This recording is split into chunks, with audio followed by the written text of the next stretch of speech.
It's Monday, and I wanted to share a moment with you. The world is talking about reopening, and that is a conversation that everybody has an opinion on. But we, as aging services providers, have a different perspective on reopening. We're trying to figure out how do we provide contact for our residents while continuing to keep them safe in this incredibly unknown time. I was reading an article this morning that talked about the data is really 2 to 3 weeks behind. So when we say it's safe to open, we may not know for a few more weeks. I spoke to members last week who said that whatever the governor decides in terms of the phases, that they'll be a couple weeks behind. But I know that each of you is trying to figure out what is the right thing to do, particularly for your independent living residents and for those who offer adult day services. CMS gives us guidance in terms of our nursing homes, and the Department of Social Services certainly weighs in on assisted living. But there are big decisions to make, and with those big decisions come risk. We talk in our home about when to send our daughter Eliza back to school. Her school actually never closed. She goes to a private daycare and they remained open, but we kept her home because we felt like it was the right thing to do. There are certainly families who have to make different decisions, and we're all trying to do the best we can. There are only 30 kids going to school right now, and 5 of them are in her class. So we talked about sending her back 1 day a week, but then what does that mean for her being able to be around her grandmother, my mom, who she spends time with each week since my mom lives alone and we've all been quarantined. We've extended our family circle, as it were, to have my mom be around us.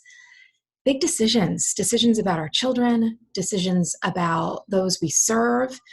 Certainly, families are anxious to be near their loved ones, your residents, and it's a lot to balance. And there is no necessarily right answer.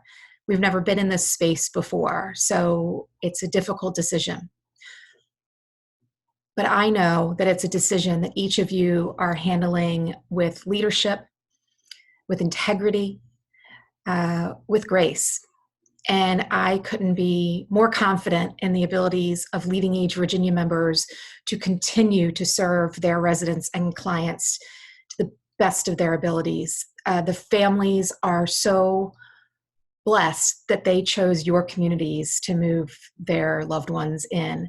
And your residents are really smart people that they chose your communities to move into.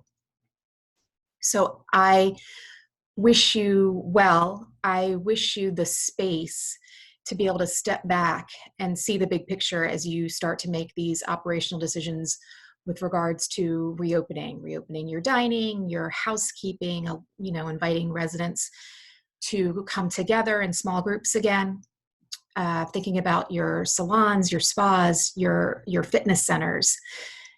I want to know what you're doing and what you're deciding. Your decisions will help inform other members. So please keep me in the loop on what you've decided or as this continues to unfold, what's happening.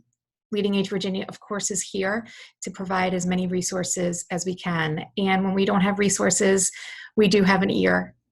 So just know that I'm always here to listen and to help you process anything that you are thinking about. Stay well. Thank you for your membership, and thank you for all you do for those that you serve. Have a good week.